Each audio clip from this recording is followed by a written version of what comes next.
Você já abriu aí em João? Já? Todo mundo abriu? João 21? Diz assim, então. Estou com alguma coisa aqui na minha garganta, sabe? Tá me incomodando. Então, se eu tossir aí, você já fique esperto. Vou tossir bem perto do microfone. Você que está dormindo tarde, você se espantar, acordando tarde. Você que está de férias. Tem alguém de férias aí? Ninguém? Ó. Quem está trabalhando aí? Não, vocês estão na igreja, irmão. Que isso? Vocês não estão trabalhando. Ó, amanhã é feriado, diz amém. Olha aí. Graças a Deus, né? Caiu numa segunda-feira, aleluias. Ano passado foi sem graça pra caramba, né? Foi sábado e domingo. Coisa mais chata. Mas aí, eu ia falar uma besteira aqui, mas deixa eu lembrar. Vamos voltar aqui para a palavra que interessa. Queria compartilhar aqui com vocês um pouco da palavra de Deus hoje, né? A gente tem a leitura, hoje é João 21. João 21, 6, se eu não me engano, né? Onde ali os discípulos eles estão no momento onde Jesus já tinha ido, né? Mas vamos ler aqui, ó. 21. Depois disto, tornou Jesus a manifestar-se aos discípulos junto no mar de Tiberíades. E foi assim que ele se manifestou. Estavam juntos Simão, Pedro, Tomé, chamado Dídimo, Natanael, que era de Caná da Galileia, os filhos de Zebedeu e mais 2 dos seus discípulos. Disse-lhe Simão Pedro: vou pescar. Disseram-lhe os outros: também nós vamos contigo. Saíram e entraram no barco, e naquela noite nada apanharam. Mas ao clarear da madrugada estava Jesus na praia.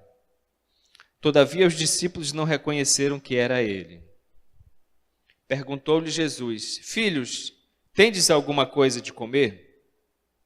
Responderam-lhe: não. Então lhes disse: lançai a rede à direita do barco e achareis. Assim fizeram e já não podiam puxar a rede, tão grande era a quantidade de peixes. Aquele discípulo a quem Jesus amava disse a Pedro: é o Senhor. Simão Pedro, ouvindo que era o Senhor, cingiu-se com sua veste, porque se havia despido, e lançou-se ao mar. Mas os outros discípulos vieram no barquinho, puxando a rede com os peixes, porque não estavam distantes da terra, senão quase 200 côvados. Ao saltarem em terra, viram ali umas brasas e em cima peixes. E havia também pão. Disse-lhe Jesus: trazei alguns dos peixes que acabaste de apanhar. Simão Pedro entrou no barco e arrastou a rede para a terra, cheia de 153 grandes peixes. E não obstante serem tantos, a rede não se rompeu. Disse-lhe Jesus: vinde e comei. Nenhum dos discípulos ousava perguntar-lhe: quem és tu? Porque sabiam que era o Senhor. Amém? Essa é a palavra de Deus para nós. Vinde e comei. Amém? Essa é a palavra de Deus para o nosso tempo. Amém, irmãos? Vinde e comei. Vinde e comei, vinde e bebei, vinde e provai que o Senhor é bom. Vinde e experimentai da graça de Deus. Aqui os discípulos eles estavam no barco, né? Eram pessoas aqui que eles tinham profissões, eles tinham ocupações, amém? Nós também temos ocupações, nem por isso precisamos deixar as nossas ocupações ou sermos desocupados para fazermos algo com Cristo. Mas aqui nessa passagem fala que depois disso, foi aqui depois que Jesus já havia sido morto e ressuscitado. Então aqui ele vai ter com os discípulos. Eu acho curioso essas passagens aqui, porque muitas vezes Jesus aparece e os discípulos não reconhecem. Você não acha curioso? Quem acha curioso isso? Eles andaram com ele, eles caminharam com Jesus, eles ouviam a voz, eles sabiam, tinham visto os milagres, eles tinham visto coisas poderosas. Eu imagino que Jesus, ele seria, quando ele entrava numa cidade, ele trazia o caos à cidade, no bom sentido. Ele acabava com a ordem natural da cidade. Ele acabava com com o caminho natural, não tinha rotina, podia acontecer qualquer coisa quando Jesus vinha à cidade. E ele era uma pessoa impressionante. Eu li uma vez um relato histórico, não bíblico, de Jesus, de alguém que viu Jesus. Ele falava que ele era uma pessoa impressionante. O olhar dele era como se o olhar dele penetrasse nas pessoas e visse o que as pessoas realmente eram. Em outras palavras, a pessoa dizia isso. E esse era um cidadão romano que não era discípulo e caminhava junto com Jesus. Mas ele viu Jesus, era uma autoridade, viu Jesus. Então, eu não entendo como é que uma pessoa assim, quando ele aparece já ressuscitado, todo-poderoso, os discípulos simplesmente não reconhecem. Eu acho isso intrigante. Mas tem alguns que reconhecem, glória a Deus. Por exemplo, João, uma personificação de um discípulo amoroso. Ele discerniu e ele deu aqui uma direção. Essa passagem dá para se pregar de várias maneiras. Tem um sentido profético, tem um sentido de 5 ministérios, né? Tem os evangelistas puxando a rede, tem João dando a direção. Esse é Jesus. Profético, né? Fala assim, o meu amor por Jesus, me ajuda aí. O meu amor por Jesus aguça o meu discernimento. O seu amor por Jesus, em meio às dificuldades, aguça o teu discernimento. O seu amor por Jesus, você mantendo o seu amor por Jesus, a sua convicção, a sua confiança, a sua fé, o seu fogo por Jesus, aguça o teu discernimento. Ele mantém o teu discernimento. Ele mantém a tua capacidade de perceber entre milhares de vozes, entre milhares de acontecimentos, quem está te dando a direção e quem você deve seguir. Amém? Guarde seu coração, é uma palavra que a gente tem escutado bastante. E Jesus falou isso, para a gente guardar o nosso coração. Porque dele, lá do interior, procedem as nossas fontes de vida. E Jesus, ele guarda, ele é a nossa fonte. Amém? Nós precisamos guardar as nossas fontes. E o que Jesus deseja com os discípulos sempre, você é discípulo de Jesus, amém? É que ele continue, diga assim, o que Jesus deseja para mim, no ano passado, no próximo ano e nos próximos anos, que eu continue. O que Jesus deseja é que nós continuemos, irmãos, que nós venhamos a prosseguir, que nós venhamos a continuar ouvindo a sua voz e obedecendo. Fazendo o quê? Não sei, mas ouvindo sua voz e obedecendo. A palavra nos orienta para a gente fazer o bem, para a gente não pagar o mal com o mal, para nós obedecermos a voz do Senhor. Mas o que ele deseja é que a gente continue. E Jesus, ele quer sempre nos alimentar, amém? Fala assim, Jesus tem boa comida. Fala assim, Jesus tem boa comida. Jesus tem boa bebida. Jesus quer sempre nos alimentar. Ele quer sempre nos dar algo de bom para comer. Muita gente está empolgada hoje com o almoço dessa data. O Samuel é ou o jantar. Não sei, o Samuel está empolgado. Aí falou, hoje vai ser bom, hein? Hoje vai ser bom, né, pai? Mas Jesus, ele tem uma comida boa, amém? Jesus tem uma comida boa, irmão. Eu preciso você acreditar que Jesus tem uma comida boa. Jesus tem um bom papo, ele tem uma comida boa, ele tem uma conversa boa, ele tem uma bebida boa. E a gente precisa manter essas coisas no nosso coração. A gente precisa manter essas coisas na nossa mente. Jesus é bom. Tinha um tempo que eu era muito desconfiado com Jesus. Não sei se você era, mas eu era. Quando as tribulações vêm, a desconfiança também tende a aumentar, mas ela não deve prevalecer.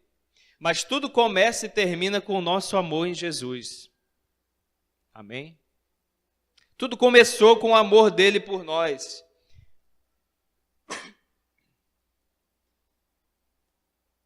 Eu não li o que eu queria, olha aqui. Então ele disse aqui, olha, para Jesus, né? Jesus falou aqui no 12, disse-lhe Jesus, vinde e comei. Nenhum dos discípulos ousava perguntar-lhe, quem és tu? Porque sabiam que era o Senhor. Veio Jesus, tomou o pão, ele lhes deu, e de igual modo, o peixe. E já era esta terceira vez que Jesus se manifestava aos discípulos, depois que ressuscitado dentre os mortos. Depois de terem comido, estou continuando a ler, tá? Perguntou Jesus a Simão Pedro, Simão, filho de João, amas-me mais do que estes outros? E ele respondeu, sim, Senhor, tu sabes que te amo. E ele disse, apacenta os meus cordeiros. E tornou a perguntar-lhe pela segunda vez, Simão, filho de João, tu me amas? Ele lhe respondeu, sim, Senhor, tu sabes que te amo. Disse-lhe Jesus, pastorei as minhas ovelhas. Pela terceira vez, Jesus lhe perguntou, Simão, filho de João, tu me amas? Pedro entristeceu-se por ele lhe ter dito pela terceira vez, tu me amas? E respondeu-lhe, Senhor, tu sabes todas as coisas, tu sabes que eu te amo. Jesus disse, apacenta as minhas ovelhas. Amém? Então tudo começa e termina com amor. Tudo começa no amor. Quando você está fraco, você tem que lembrar do amor de Cristo por você. Você precisa lembrar da cruz. Você precisa lembrar do sacrifício. Jesus é um Deus de aliança. Ele é um Deus, como foi dito aqui, profetizado. Ele trouxe a vida. Ele trouxe a vida verdadeira. Ele trouxe uma essência e colocou essa essência em nós e nos ligou de novo nele. E agora está todo mundo assim. Imagina um negócio aí ligado com Cristo. É assim a nossa vida agora. Agora a gente anda, a gente se move, a gente fala, a gente escuta, a gente caminha, a gente faz negócio, a gente trabalha, a gente vende, a gente compra, mas nós estamos ligados com Ele. E não há nada nesse mundo que consegue cortar essas cordas. Não há nada nesse mundo que consegue separar isso, porque Ele religou. Então, por mais que nós venhamos a parar, como os discípulos aqui aparentemente pararam, por mais que a gente venha a desviar um pouco ou voltar a fazer coisas antigas, é da vontade do Senhor que nós continuemos com Ele. É da vontade do Senhor que nós venhamos retornar a fazer o que fazíamos antes. Nós precisamos voltar ao nosso ponto de partida.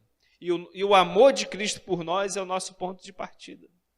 É através desse amor que nós podemos sempre recomeçar. Amém? Nós podemos sempre recomeçar com Jesus.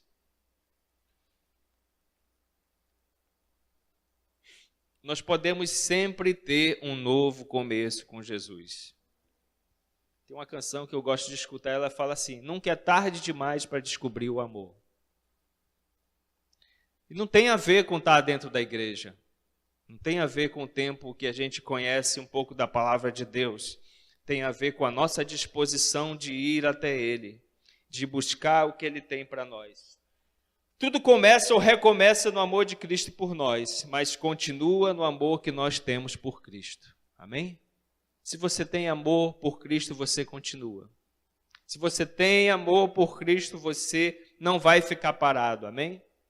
A palavra declara que Cristo havia morrido porque depois dessas coisas, ele voltou a aparecer para os discípulos. Embora eles não entendiam que Jesus precisava se afastar deles, eles precisavam continuar. Oséias declara que a gente precisa conhecer, amém? E prosseguir em conhecer o Senhor. E ele fala de uma forma muito clara que não deixa ninguém confuso. Ele diz, a sua saída como a alva é certa. Ou seja, assim como o dia amanhece, é certa a vinda do Senhor. Assim como esse dia clareou e o amanhã vai clarear, e terça-feira vai ficar claro, vai ter noite, quarta vai clarear, assim como o dia amanhece, é certa a vinda do Senhor. Então a gente não pode ficar parado.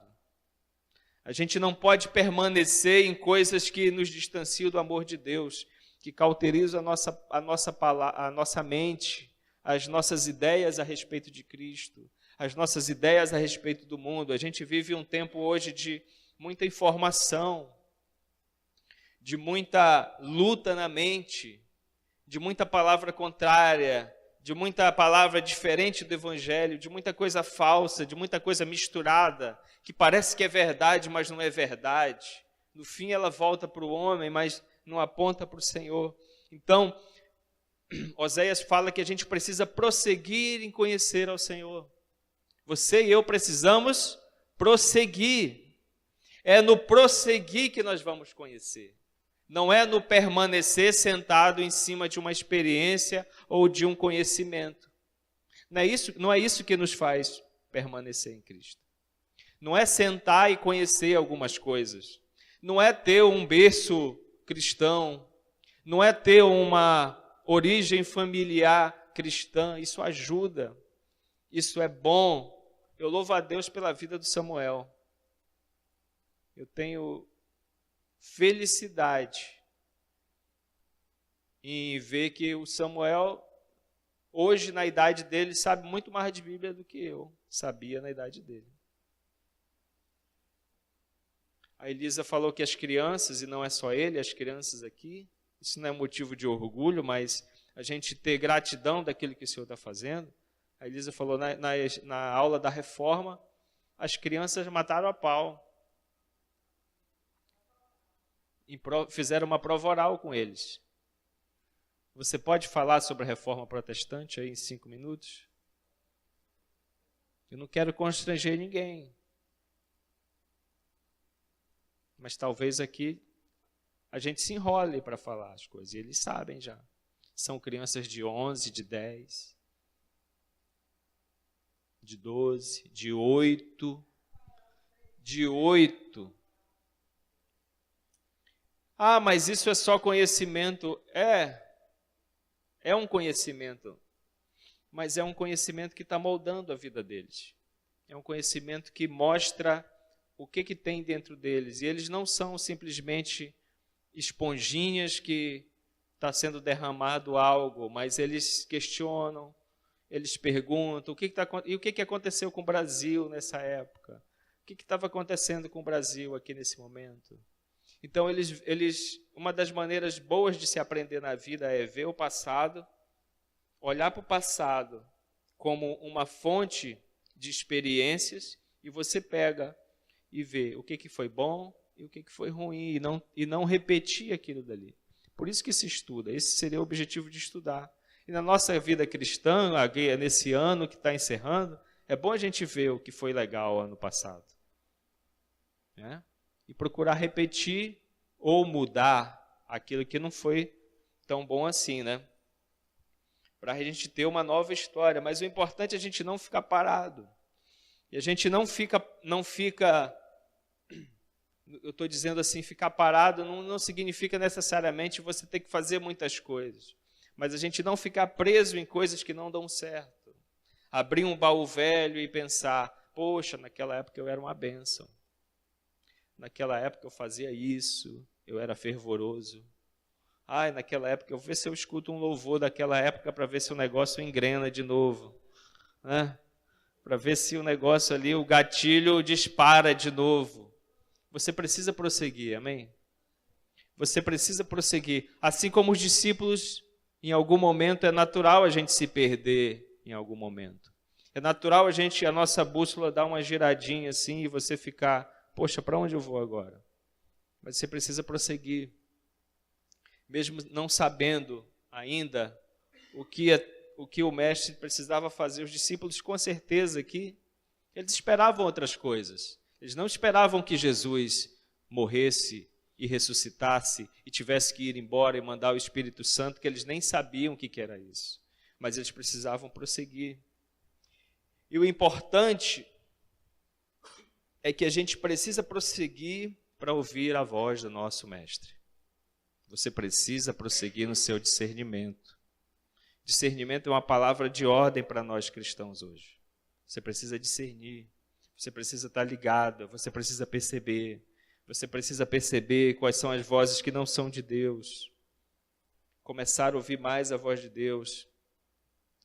ter mais escolhas baseadas na voz do Senhor e não na sua vontade, não na sua alma. A gente precisa seguir, e os discípulos passaram por isso. E eles perceberam bem quando não tiveram sucesso. Eles passaram a madrugada pescando e não tiveram sucesso, não pescaram nada. E quanto é ruim a gente perceber só quando a gente fracassa, né? É bom quando Jesus está perto e a gente pode, Senhor, o que eu faço agora? E Ele te dá uma direção, Ele te dá uma resposta, Ele te dá uma palavra. E é muito melhor ainda quando a gente obedece. Quando a gente se lança, quando a gente vai, foi o que eles fizeram, né? Sobre a tua palavra, em outras versões tem, eu vou lançar a rede, naquilo que o Senhor me falou eu vou fazer, eu vou me mover, parece você, né? Naquilo que o Senhor vai falar, você vai se mover, diz amém. Naquilo que o Senhor te dizer esse ano, agora você vai plantar, você vai investir as suas forças e aquilo vai dar certo, diz amém. Amém, irmãos, diz amém, irmãos, tem que dizer amém. Né? Então, olhando um pouquinho para Pedro foi um cara que teve experiências enormes com Jesus. Não foi? Boas e ruins, igual você, né? Ou não? Uma coisa que Jesus falou para Pedro especificamente, ele é um cara que se destaca nessa história aqui, porque ele era pescador, ele tinha experiência. Você percebe algumas coisas que Pedro teve que abrir mão aqui? Ele era um pescador experiente, irmãos. Ele era dono de barco. Talvez ele tivesse uma pequena empresa, o irmão dele era pescador, talvez o pai dele fosse pescador, não é assim, geralmente?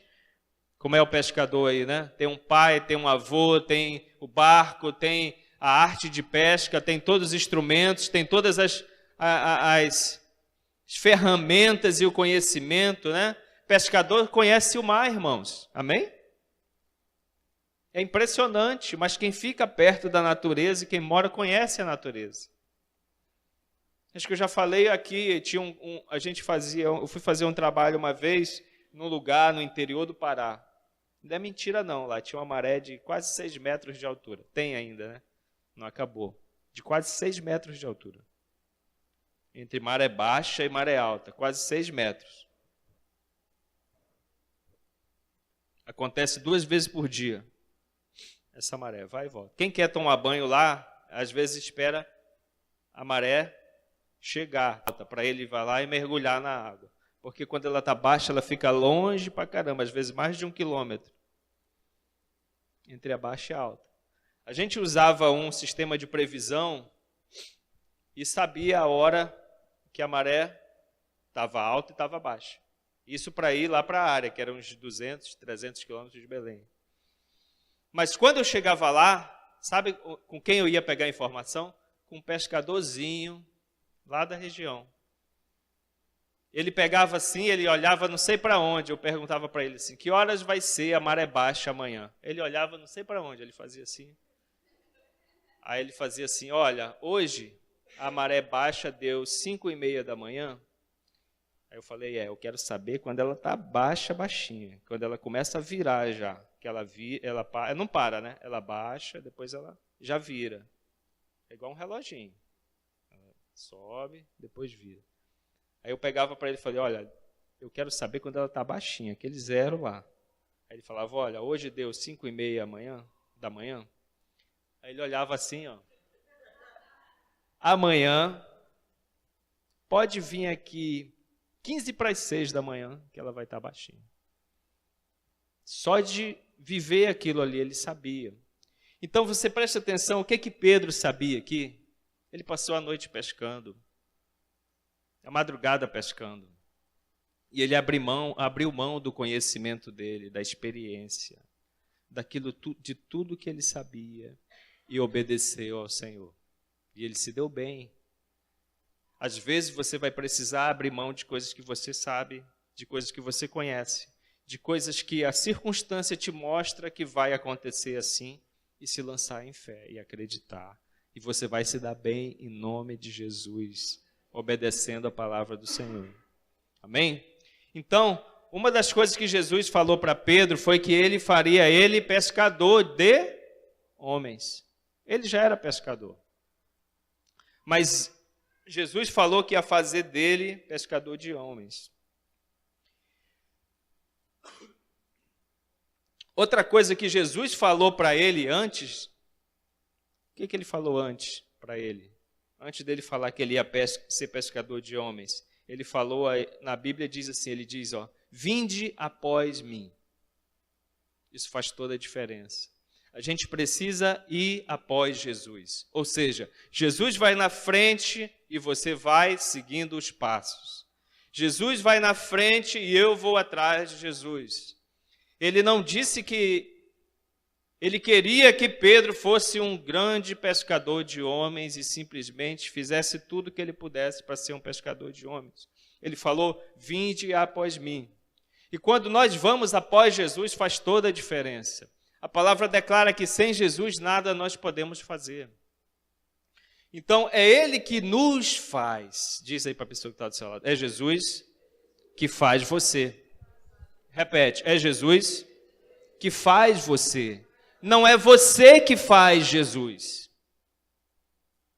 Nunca foi você que fez Jesus. Nunca fui eu que fiz Jesus. É Jesus que faz você. Isso é muito diferente. Não é o evangelho que faz, não é o evangélico que faz Jesus. Mas também Jesus não faz evangélico. Ele faz filhos de Deus. Amém? João fala, vamos para a Bíblia, vamos para a palavra, vamos deixar o que a mídia diz, vamos deixar o que o canal do YouTube diz para lá. Vamos voltar para a palavra, aí a gente corre menos erros. Então, é Jesus que nos faz. Nós não precisamos fabricar nada, irmãos. Nós não precisamos ser alguma coisa, pois Ele é. É Ele que nos faz ser o que podemos ser. É Jesus que faz você ser o que você pode ser nele. Amém? O que ele falou para Pedro? Ele falou, tu és Pedro, e sobre ti edificarei a minha igreja. Foi Jesus que fez Pedro. Amém? É Jesus que nos faz. Assim como Pedro, Jesus deseja nos edificar para sermos a sua igreja. Amém? Há muitas lutas, mas estou com vocês, há um reino. É Jesus que deseja nos edificar para sermos a sua igreja. Nos ajustar nas nossas inconstâncias, nas nossas faltas de firmeza e nos alinhar. O que Jesus falou para Pedro? Pedro, tu és pedra. Ele era pedra naquela época? Era nada. Ele era Pedro. Vamos lembrar de alguns episódios de Pedro aqui, que eu coloquei aqui, ó. Cortou a orelha do soldado chamado Malco para defender Jesus, né? Aí isso pode, né, lembrar muita coisa para a gente. Eu vou esfregar o evangelho na cara daquela pessoa porque eu preciso defender Jesus. Coitadinho de Jesus, né? Ele precisa da nossa defesa. Deus é tão indefeso, coitado. Precisa que eu defenda o evangelho. Pedro era um homem sanguíneo, de pavio curto. Mas também ele recebeu a revelação a respeito de quem era Jesus. Tu és o Cristo, Filho do Deus vivo. Essa frase foi de Pedro. Tu és o Cristo, o Filho do Deus vivo. E Jesus falou o que para ele? Bem-aventurado, porque não foi nem carne nem sangue que te revelou, mas foi o meu Pai que estava no céu e tal. E Pedro, logo depois, foi repreendido por Jesus. Por quê? Porque precipitadamente, ele falou, Jesus, você não precisa morrer, Jesus, você não vai fazer nada daquilo, você não precisa ir para a cruz. E Jesus falou o quê? Aparta-te de mim, Satanás, que está falando na boca do Pedro. Porque você só pensa nas coisas dos homens, nas coisas dos seus interesses, não pensa nas coisas de Deus. Outras experiências de Pedro. Negou Jesus 3 vezes antes que o galo cantasse 2 vezes.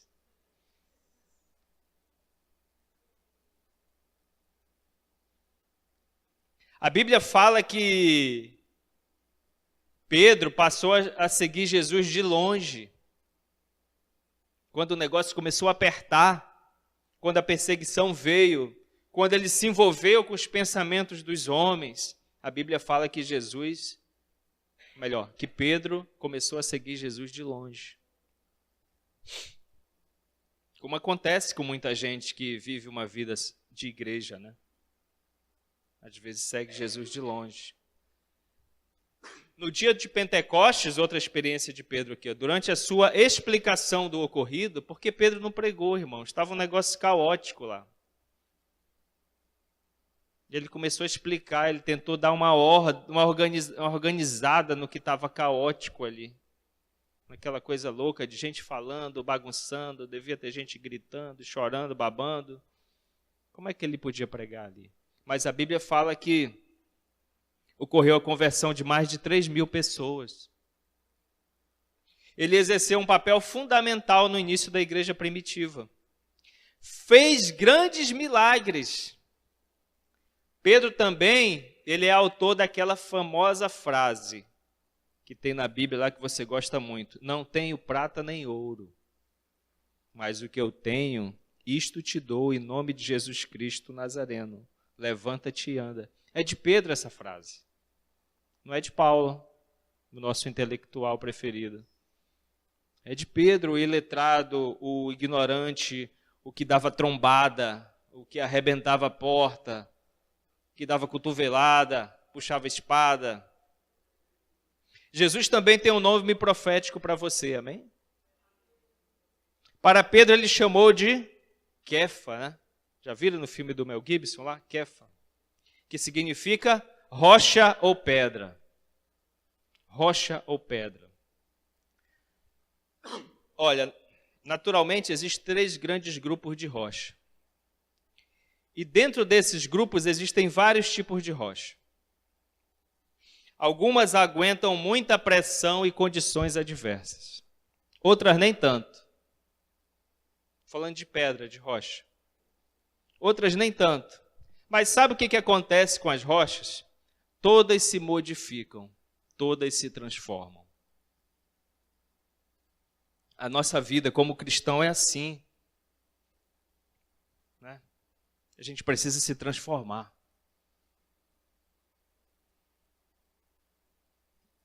Não é só para resistir, a gente precisa resistir, mas resistir ao pecado. E dentro das rochas são encontrados tesouros ou coisas de valor, amém? Aqui na nossa região tem petróleo, está onde? Dentro das rochas. Mas em outras regiões tem outros tesouros. Então, Cristo falou que Pedro era a rocha. E a rocha é uma figura muito legal, nós não somos coisas parecidas. Quando você quer edificar uma casa hoje, você faz o quê? Você compra tijolos. Tijolos são o quê? Tudo igual, né? Será que dá legal fazer uma casa com tijolo diferente? Um tijolo de 2 furos, um tijolo de 3 furos, um de 4 furos, tem maior, tem menor. Mas nós não somos tijolos, amém, irmãos? Nós não somos iguais, nós somos diferentes, nós somos rochas. E Cristo colocou valor em nós, assim como nas rochas. Na Igreja de Cristo existe pelo menos 5 grandes tipos de rocha. Quais são? Apóstolos, profetas, pastores, evangelistas e mestres.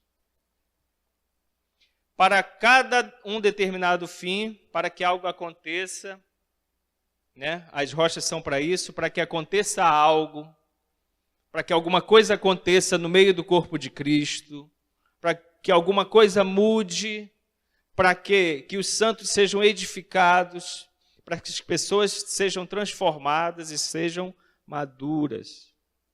É para isso. É para isso que o Senhor, Ele espera que a gente continue, que nós venhamos a ser maduros, que nós venhamos a ser transformados.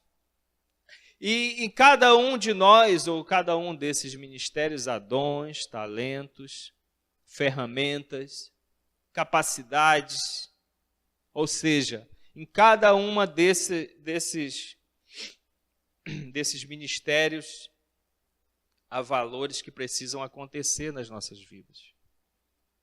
Nós somos o quê? Somos filhos de Deus, Ele nos colocou para a sua edificação. Uma das coisas que a gente observa também na vida de Pedro é que mesmo depois de convertido, ele também se sentia atraído por Jesus. Atraído. Ele buscava Jesus. Você vê quando João fala aqui, olha como ele era. Ele se atira do barco. Ele se joga. Ele vai atrás. Aqui fala em 200 côvados, né? Mas é em torno de 90 metros, mais ou menos. Mas quando João fala, é o Cristo, é Jesus, ele vai embora. Ele deixa tudo, a rede devia estar pesada, devia estar a gente puxando e já não estava conseguindo dividir o peso, contando que alguém, né, ajudasse lá, ele pega e joga tudo e vai embora. Jesus, ele se sentia atraído, Pedro se sentia atraído por Jesus, ele queria estar perto dele. Isso você não pode perder. Isso eu não posso perder. As adversidades, a dificuldade, elas não podem ser maiores a ponto de roubar a nossa fome, a nossa vontade de estar perto de Cristo. Porque isso vai nos trazer benefício. Isso vai nos trazer o benefício de receber na presença de Cristo aquilo que Ele tem para nós. Só na presença de Cristo, irmão, só na presença de Jesus nós vamos receber aquilo que Ele tem para nós. Existe um poder, existe uma verdade, existe uma realidade na presença de Jesus. E você e eu precisamos buscar isso. Você e eu precisamos estar perto disso. Você e eu precisamos aprender ou reaprender, ou voltar, ou continuar na presença de Jesus. Porque é nessa presença que a gente recebe aquilo que tem de bom, aquilo que move o céu, que sai do céu e vem para a terra. A Bíblia fala aqui que eles tinham passado a madrugada pescando e não tinham pego nada. Através da orientação de Jesus, através da direção de Jesus, a Bíblia fala aqui que eles pegaram uma rede com 153 grandes peixes. A Bíblia fala que a rede estava cheia e não se rompeu. A Bíblia fala que houve uma provisão aqui totalmente diferente da expectativa deles. Não sei se alguém já saiu aqui para pescar, ou já andou de barco, pelo menos. Mas você se expor a um ambiente é cansativo. Você está no meio do tempo, é cansativo. Não tem conforto. E você faz, e você faz, e você faz, e não vê resultado. Então, quando eles estavam sozinhos, eles não conseguiram produzir nada. Essa é a grande mensagem. Quando você está sozinho, você não produz nada. Quando você está sozinho, você não consegue dar fruto. Você não consegue produzir. Mas quando Jesus apareceu aqui para eles, eles conseguiram, e eles obedeceram, né? E obedeceram, fazendo o que Jesus dizia, andando na direção que Cristo deu para eles, obedecendo aquela palavra que ele disse, joga um pouco para cá. Faz isso aqui que eu estou te mandando, abençoado. Anda nessa direção, homem de Deus. Dá crédito à palavra, mulher de Deus. Irmãos, algo poderoso se inicia na presença de Deus. Algo poderoso acontece na presença de Jesus. E Ele alcança a nossa vida, isso toca a nossa vida. Isso muda o destino. Você gosta de destino, dessa palavra? Isso muda o destino. Isso muda. Quando você vai à presença de Cristo verdadeiramente, isso muda a tua perspectiva. Isso muda o resultado que está nas tuas mãos. O livro de Tiago, abre comigo, eu gosto muito dessa palavra, Tiago 1,17.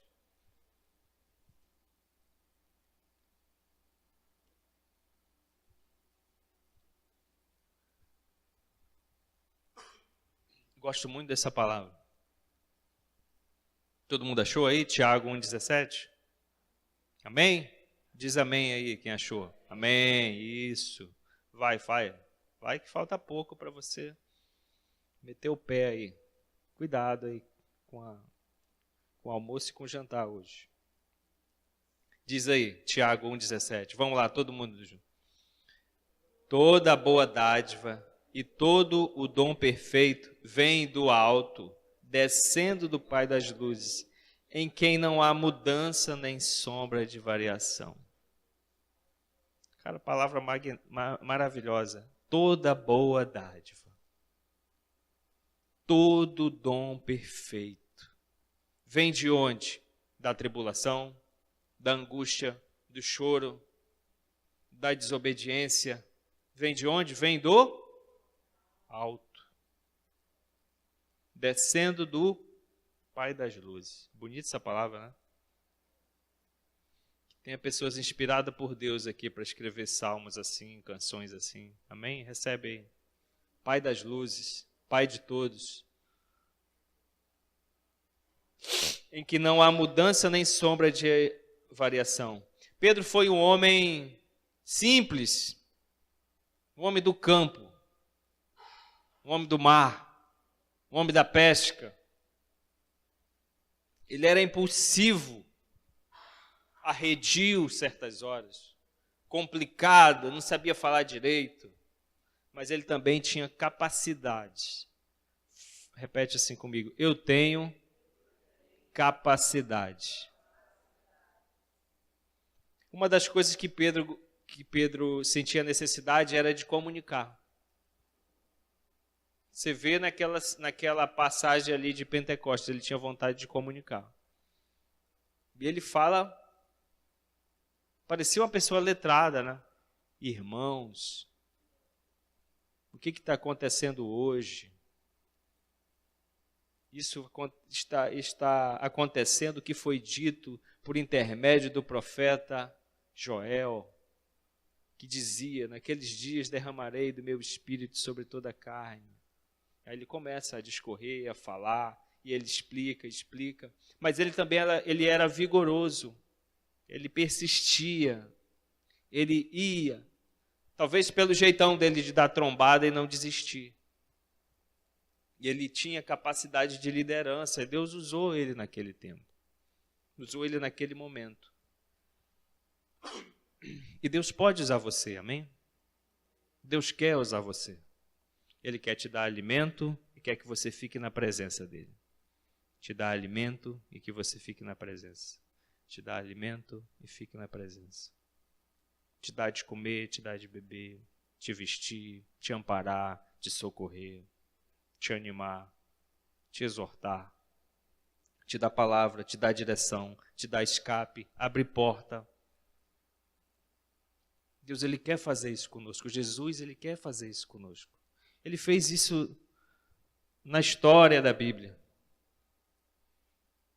Que vê um cara que ficava se lamuriando e estava lá de cabeça baixa lá.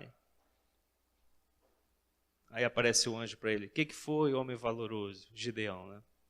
Ele falou: se eu sou valoroso, por que está tudo desse jeito então? Se Deus é conosco. E ele fala: vai na tua força. Então Jesus, Deus tem esse prazer de alegrar os seus filhos. Deus tem o prazer de alimentar o sedento, de dar água ao sedento, de lavar os pés. Jesus, ele tem essa alegria de participar conosco do reino dele. Amém? Eu queria que você viesse aqui para frente para a gente orar.